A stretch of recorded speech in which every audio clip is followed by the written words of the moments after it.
శ్రీ విష్ణు రూపాయ నమశివాయ. తొందరలో పుష్కరాలు రాబోతున్నాయి. పుష్కరాలు అనగానే ఈ చదువుకున్న మేధావులందరికీ కొన్ని సందేహాలు వస్తూ ఉంటాయి. ఏమిటంటే అంతమంది స్నానం చేస్తారు, అక్కడ స్నానం చేస్తే నీళ్ళన్నీ కలుషితం అయిపోతాయి, మళ్ళీ అందులో స్నానం చేసి దాన్ని పవిత్ర స్నానం అంటారు ఏమిటండి? అలాగనే అసలు దీని వెనకాల ఏదైనా సైన్స్ ఉందా?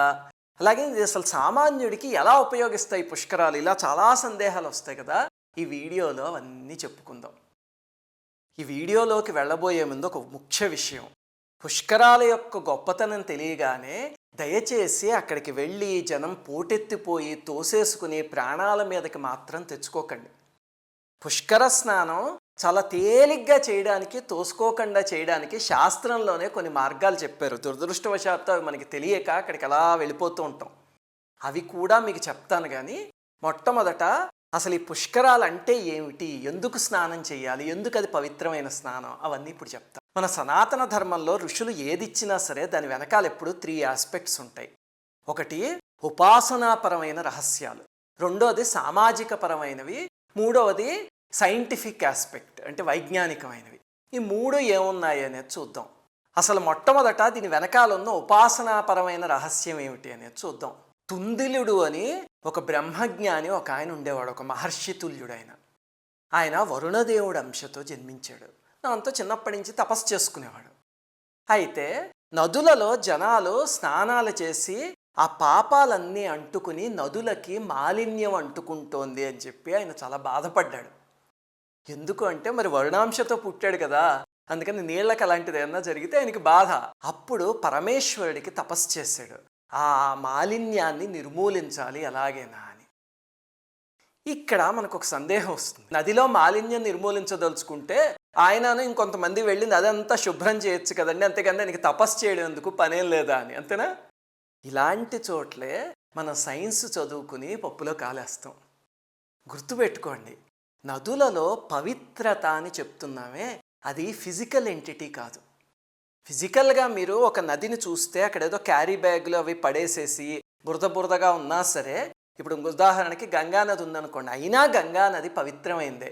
ఎందుకంటే ఆ పవిత్రత ఫిజికల్ ఎంటిటీ కాదు. అది తెలియకే చాలామంది డిబేట్స్ అవన్నీ పెట్టుకుని పుష్కరాల సమయంలో అదేమిటండి అక్కడ నీళ్ళన్నీ బురద అయిపోయి ఉంటే మళ్ళీ అవి పవిత్ర స్నానాలు ఎలా అవుతాయి అని చెప్పి డిబేట్లు చేస్తూ ఉంటారు. అవి చూసి తెలిసి తెలియక మనం కూడా ఆహా ఎంత అద్భుతమైన పాయింట్ చెప్పాడు, నిజమే కదా అనుకుంటా. ఆ మాత్రం మన ఋషులకు తెలియదా చెప్పండి? గుర్తుపెట్టుకోండి, పుష్కరాల్లో స్నానం చేసేది శుభ్రత కోసం కాదు, దివ్యత్వాన్ని పొందడం కోసం. పుష్కర స్నానం ఒక మనిషి యొక్క వాసనా బలాన్ని కలిగిస్తుంది, అలాగే పాపాలుంటే కొన్నిటిని రూపుమాపుతుంది అని ఋషులు చెప్పారు. అది చూడగలిగే శక్తి మనకు ఉందనుకోండి, అప్పుడు ఆ స్నానం యొక్క దివ్యత్వం ఏమిటి అనేది తెలుస్తుంది. అది మహర్షులు చూడగలిగారు కాబట్టి వాళ్ళకి తెలిసింది. మనం ఫిజికల్ ఎంటిటీలో చూస్తాం కాబట్టి మనకు అది అర్థం కాదు. అంటే అదేమిటండి అలా ఎలా ఉంటుందండి, కంటికి కనిపించేదే కదా అర్థమయ్యేదంటే మీకు ఉదాహరణ చెప్తా. ఒక మనిషి దగ్గర ఒక ఏటీఎం కార్డు ఉందనుకోండి, అందులో 1 కోటి రూపాయలు ఉన్నాయి, కానీ ఆ కార్డు పాత పడిపోయి పైనంతా రంగుపోయి కొంచెం అసహ్యంగా ఉంది. ఇప్పుడు ఒక ఎల్కేజీ చదివే పిల్లవాడికి అసలు ఏటీఎం కార్డు అంటే ఏమిటో తెలియదు అనుకుందాం, ఈ కాలంలో తెలుసులేండి అందరికీను. ఆ పిల్లవాడు వచ్చి చిచిచి ఇదేమిటి అట్టమొక్క ఇలా ఉంది అసహ్యంగానే అవతల పాడేద్దామంటే వెంటనే ఆ తండ్రి అంటాడు, రే అదేమిట్రా ఇందులో 1 కోటి రూపాయలు ఉన్నాయిరా, దీని విలువ 1 కోటి రూపాయలు అంటాడు. ఇదేంటి తెరిచి చూస్తే ఎక్కడైనా 1 కోటి రూపాయలు కనిపిస్తాయంటే కనిపించవు. అంటే ఒకే కార్డులో ఆ తండ్రికి దాని వెనకాలన్న విలువ తెలుసు, ఆ పిల్లవాడు ఆ పైన ఉన్న కార్డు చూస్తున్నాడు, అంతేనా? అలాగనే ఆధ్యాత్మిక మార్గంలో ఉన్నవాళ్ళు, ఉపాసనా బలం ఉన్నవాళ్ళు, వాళ్ళందరికీ ఈ పుష్కరాలు వాసనా బలాన్ని ఎలా క్షయం చేస్తాయి అనేది తెలుస్తుంది. అది తెలియకుండా కేవలం సైన్స్ 2 ఇంగ్లీష్ ముక్కలు చదువుకున్నారనుకోండి, వాళ్ళందరికీ ఇందాక ఆ పిల్లవాడి ఏటీఎం కార్డు లాగా అనిపిస్తుంది, అంతే. సరే, ఇంతకీ ఆ తుందిలుడు ఏం చేశాడు అనేది అక్కడికి వద్దాం. ఆయన శివుడికి ఘోరమైన తపస్సు చేశాడు. అప్పుడు పరమేశ్వరుడు ప్రత్యక్షమైన ఆయన ఏం కావాలి నీకు అంటే, స్వామి నీ అష్టమూర్తి స్వరూపాల్లో గంగాధరమూర్తి అనే ఒక స్వరూపం ఉంది కదా, ఆ స్వరూపాన్ని నాకు అనుగ్రహించు అన్నాడు. అంటే సరే నాయన అని చెప్పి ఆ స్వరూపాన్ని అతనికి అనుగ్రహించాడు. ఎందుకంటే అతడు వరుణాంశ కాబట్టి. అనుగ్రహించి స్వామి అతన్ని తీసుకువెళ్ళి తన కమండలంలోనే పెట్టుకున్నాడు. అప్పుడే అతని పేరు పుష్కరుడు అయింది ఆ మహర్షిది. అయితే అతను పరమేశ్వరుడి కమండలంలో ఉన్నాడు.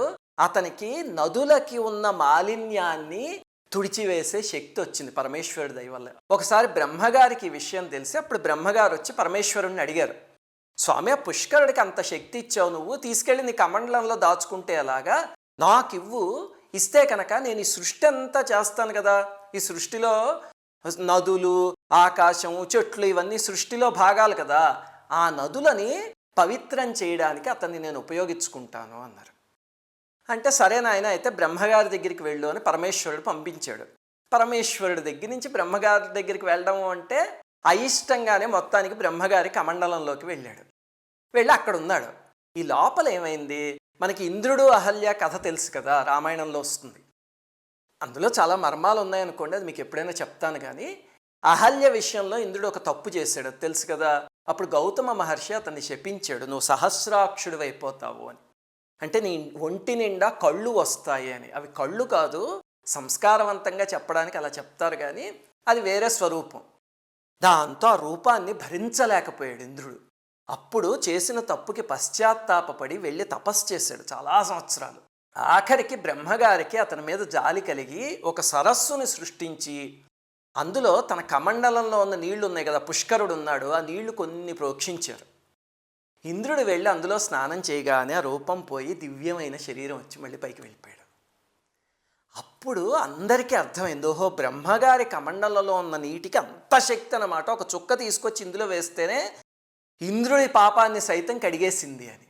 అప్పుడు బృహస్పతి దేవగురువు ఉన్నారు కదా, ఆయన ఏమన్నారంటే, స్వామి అంత శక్తివంతమైన పుష్కరుణ్ణి నీ కమండలంలో దాచుకోవడం ఎందుకు, చక్కగా నదుల్లో కలిపితే కనుక నదులన్నీ పవిత్రం అవుతాయి కదా అన్నారు. అంటే బ్రహ్మగారు, నాయన పుష్కర వెళ్ళు అంటే, నేను వెళ్ళను, మీ దగ్గర నుంచి బృహస్పతి దగ్గరికి అని అతను కూర్చున్నాడు. అప్పుడు బృహస్పతి ఘోరమైన తపస్సు చేసేసరికి చివరికి బ్రహ్మగారు అనుగ్రహించి పుష్కరుడికి బృహస్పతికి ఒక ఒప్పందాన్ని కుదిర్చారు. ఏమిటి అంటే, నాయన నువ్వు నాతోనే ఉంటావు, కానీ ఏడాదిలో కొన్నిసార్లు బృహస్పతి దగ్గరికి వెళ్తావు అని చెప్పి దాన్నే పుష్కరాలు అన్నారు. ఏమిటిది అంటే, మన భూమి మీద 12 దివ్యమైన నదులు ఉన్నాయి, జీవనదులు. ఆ ఒక్కొక్క నదికి ఒక్కొక్క రాశితో అనుబంధం ఉంది. అయితే బృహస్పతి ఒక రాశి నుంచి ఒక రాశికి ఒక సంవత్సరానికి ఒకసారి మారతాడు ఆయన. ఆ మారినప్పుడల్లా నీ శక్తి వెళ్ళి బృహస్పతితో పాటు ఆ నదిలో కలుస్తుంది. అది కలిసేది 12 రోజుల పాటు ఉంటుంది. అప్పుడు దేవతా శక్తులన్నీ వచ్చి అందులో కలుస్తాయి. ఆ 12 రోజులు ఎవరైతే ఆ నదిలో స్నానం చేశారో వాళ్ళ పాపాలన్నిటికీ ప్రక్షాళన కలిగి వాసనాక్షయం అవుతుంది అని చెప్పి బ్రహ్మగారు వరమిచ్చాడు. అలాగా ఈయన ఒక్కొక్క రాశి మారతాడు కదా. ఉదాహరణకి మేషరాశిలోకి వెళ్ళాడు అనుకోండి బృహస్పతి, అప్పుడు ఈ సైకిల్ స్టార్ట్ అవుతుంది. గంగా నదికి పుష్కరాలు వస్తాయి. అక్కడి నుంచి వృషభ రాశిలోకి వెళ్ళాడు అనుకోండి ఇంకో నదికి. అలాగా 12 అయ్యాక మళ్ళీ మేషరాశిలోకి వచ్చినప్పుడు మళ్ళీ గంగా నదికి. అంటే ఒక్కొక్క నదికి 12 సంవత్సరాలకు ఒక్కొక్కసారి పుష్కరాలు వస్తాయి. వాటినే పుష్కర బ్రహ్మోత్సవము అంటాం. ఆ సమయంలో ఆ నదికి అనంతమైన శక్తి వస్తుంది. పుష్కరుడి వల్ల నదుల యొక్క మాలిన్యం తొలగిపోతుంది. అది పుష్కరాలంటే. దీంతో పాటు బ్రహ్మగారు అతనికి ఇంకొక 2 వరాలని కూడా ఇచ్చారు. అవి ఏమిటి అనేది మీకు తర్వాత చెప్తా. సామాన్యంగా మనందరికీ ఈ 12 రోజుల విషయం మాత్రమే తెలిసి, ఇది కాకుండా ఇంకొక 2 ఉన్నాయి అక్కడ. అవి ఏమిటి అనేది మీకు మళ్ళీ చెప్తా. ఇది పుష్కరాలకి సంబంధించిన పౌరాణికమైన గాథ. అందువల్లే పుష్కర స్నానం చేస్తే వాసనాక్షయం కలుగుతుందంటారు. అయితే వెంటనే ఒక అనుమానం వస్తుంది, అంటే సామాజికంగా దీంట్లో ఉపయోగం ఏముందండి? అసలు ఒక సామాన్యుడిని తీసుకుంటే ఆ సామాన్యుడికి వచ్చే ఉపయోగం ఏమిటి? ఈ పుష్కరాల్లో స్నానం ఇదంతా ఎందుకు అనిపిస్తుంది కదా. ఒక్కసారి ఆలోచించండి. ఈ జీవనది ఎక్కడో కొండల్లో పుట్టింది. ఈ ఉదాహరణకి మీరు గంగానది తీసుకుంటే ఎక్కడో గంగోత్రిలో పుట్టింది. అలాగే ప్రతి నదిను అక్కడి నుంచి పారుతూ పారుతూ ప్రవహిస్తూ వచ్చి ఎన్నో చోట్ల మట్టిని తడుపుతూ అక్కడ ఉన్న వాళ్ళందరికీ అన్నం పెడుతుంది, అంతేనా? తర్వాత పశువులకి పక్షులకి మనకి మంచినీళ్ళు ఇస్తుంది, అంతేనా? మన ఇంటికి వచ్చి విద్యుత్తు అనే స్వరూపంలో మనకి కాంతినిచ్చి అమ్మలాగా కాపాడుతుంది. అలాంటి అమ్మకి 12 సంవత్సరాలకు ఒకసారి సన్మానం చేయలేము. ఆ సన్మానమే కదా పుష్కరాలంటేను. మరి అలాంటప్పుడు దీనివల్ల ఏమన్నా ఉపయోగం ఉంటేనే అమ్మని గౌరవిస్తామా? అమ్మని 12 సంవత్సరాలకు ఒకసారి గౌరవించలేము. అలాగే మన ఊరి పక్కనున్న నది మనకి అమ్మ అయితే మిగతా అందరి ఊళ్ళ దగ్గర ప్రవహించే నదులన్నీ వాళ్ళకి అమ్మలు, అంటే మనకి పిన్నులు పెద్దమ్మలు. వాటిని సంవత్సరానికి ఒకసారి గౌరవించలేమా? దానికి ఏమిటి ఉపయోగం అని అడుగుతామా? అది పద్ధతేనా? అసలు ఆలోచించండి. సర్లేండి, అది పక్కన పెడితే కనుక ఇప్పుడు ఆ ఉపయోగం ఏమిటి అనేది చెప్తా. మొట్టమొదటి చూడండి, పుష్కరాలకు వెళ్ళినప్పుడు అందరూ ఒకే చోట స్నానం చేస్తారు మునిగి. చాలా సంవత్సరాల క్రితం మీరు చూస్తే అంటరానితనం అని ఒక జాడ్యం ఉండేది. అంటే కొంతమంది మూర్ఖులు, నేను స్నానం చేసే ఈ బావి దగ్గర నువ్వు స్నానం చేయడానికి వీల్లేదు, ఎందుకంటే నువ్వు ఆ కులానికో ఆ మతానికో చెందినవాడివి, ఇలాంటివన్నీ మొదలుపెట్టారా? ఇప్పుడు ఈ పుష్కరాల సమయంలో చూడండి, ఎవరైనా ఏ కులానికి చెందిన వాళ్ళైనా ఏ మతానికి చెందిన వాళ్ళైనా స్త్రీలైనా పురుషులైనా ఒకే చోట మునిగి స్నానం చేయాలంతేనా? అంటే మనని తాకిన జలమే మన పక్కవాడిని కూడా తాకుతూ ఆ పక్కవాడిని తాకుతూ ఇలా అందరినీ ఏకం చేస్తూ ప్రవహిస్తే ఇంకా అంటరాంతరం ఎక్కడుంటుంది? ఎంత అద్భుతమైన సామాజికమైన ఆస్పెక్ట్ అది. ఇంక రెండవది ఆలోచించండి, పుష్కరాలప్పుడు అన్నిటికన్నా ముఖ్యమైనది దానం. ఆ దానం అంటే అన్నదానమో వస్త్రదానమో గోదానమో ఏదో ఒకటి అక్కడ చేస్తూ ఉంటారు. అసలు ఆ దానాలకి ఏ రోజు ఏ దానం చేస్తే ఏ ఫలితం అనేది ఒక పట్టిక కూడా ఉంది, మీకు తొందరలో చెప్తాను నేను. లేనివాడికి ఉన్నవాడు పెట్టడం అనేది 12 రోజుల పాటు అలవాటు చేస్తున్నారు. అది అద్భుతమైన సామాజిక స్పృహ కాదది. అలాగనే ఒక జాతర జరుగుతుంది, బోలెడంతమంది ఎక్కడెక్కడో మారుమూలల్లో పల్లెల్లో ఉన్న కళాకారులు అందరూ వచ్చి తమ కళలను అక్కడ ప్రదర్శించి మెప్పు పొంది తద్వారా ఏదో ఒక ప్రయోజనం పొందుతారు. బొమ్మలు అమ్మేవాళ్ళు బొమ్మలు అమ్ముతారు, గారడీలు చేసేవాళ్ళు గారడీలు చేస్తారు, చిన్న బండి మీద పెట్టుకుని వేరుశనక్కాయలు తగ్గించి చిరుతుళ్ళన్నీ అమ్ముకునేవాళ్ళు, పెద్ద పెద్ద హోటల్స్ నడిపేవాళ్ళు, ఫోటోలు తీసేవాళ్ళు, ఎంతమందికి స్టేజీలు పెట్టేవాళ్ళు, లైటింగ్ పెట్టేవాళ్ళు, మైకులు పెట్టేవాళ్ళు, బ్యానర్లు కట్టేవాళ్ళు, వీళ్ళందరికీ జీవనోపాధి కాదు? అంతమందికి జీవనోపాధి మనం ఇవ్వగలమా? 12 రోజుల పాటు పుష్కరాలు ఇవ్వట్లేదు. అంతకన్నా గొప్ప సామాజిక ఆస్పెక్ట్ ఏముంటుందండి అందులోను? వీళ్ళందరినీ దగ్గరికి తీసుకొచ్చే ప్రక్రియ పుష్కరాలు.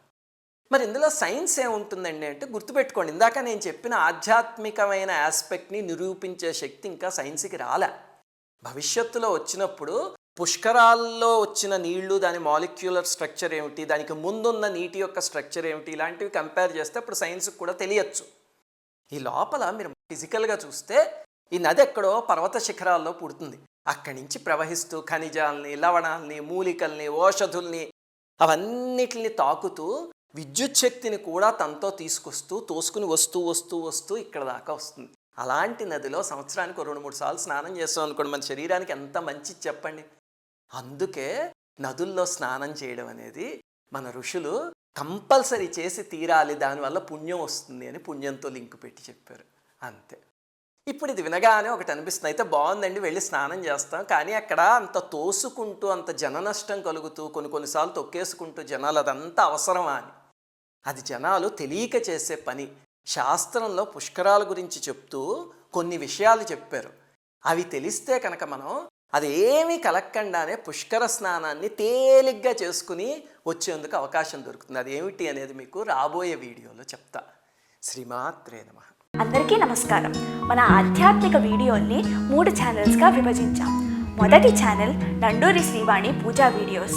అన్ని కులాల వాళ్ళు పూజను తేలిగ్గా చేసుకోవాలనే తపనతో మేము చేసే పూజ డెమో వీడియోలన్నీ ఈ ఛానల్లో పెడతాం. రెండో ఛానల్ నండూరి సుశీల. నండూరి గారిని ఎన్నో ప్రశ్నలు అడుగుతూ ఎంతో మంది వేల మెయిల్స్ మెసేజ్లు పంపిస్తున్నారు. వాటిలన్నిటికీ నండూరి గారు ఇచ్చే సమాధానాలు ఈ ఛానల్లో ఉంటాయి. అలాగే రాబోయే ముఖ్య పండుగల్ని ఎప్పటికప్పుడు మీకు ఈ ఛానల్ ద్వారా గుర్తు చేస్తూ ఉంటాం. మూడో channel Nanduri Srinivas spiritual talks. మహాత్ముల చరిత్రల గురించి, ఆలయాల రహస్యాల గురించి, మంత్ర రహస్యాల గురించి చెప్పే వీడియోలన్నీ ఈ ఛానల్లో ఉంటాయి. ఈ 3 ఛానల్స్కి సబ్స్క్రైబ్ చేసుకొని పక్కనే ఉన్న బెల్ ఐకాన్ని క్లిక్ చేయండి.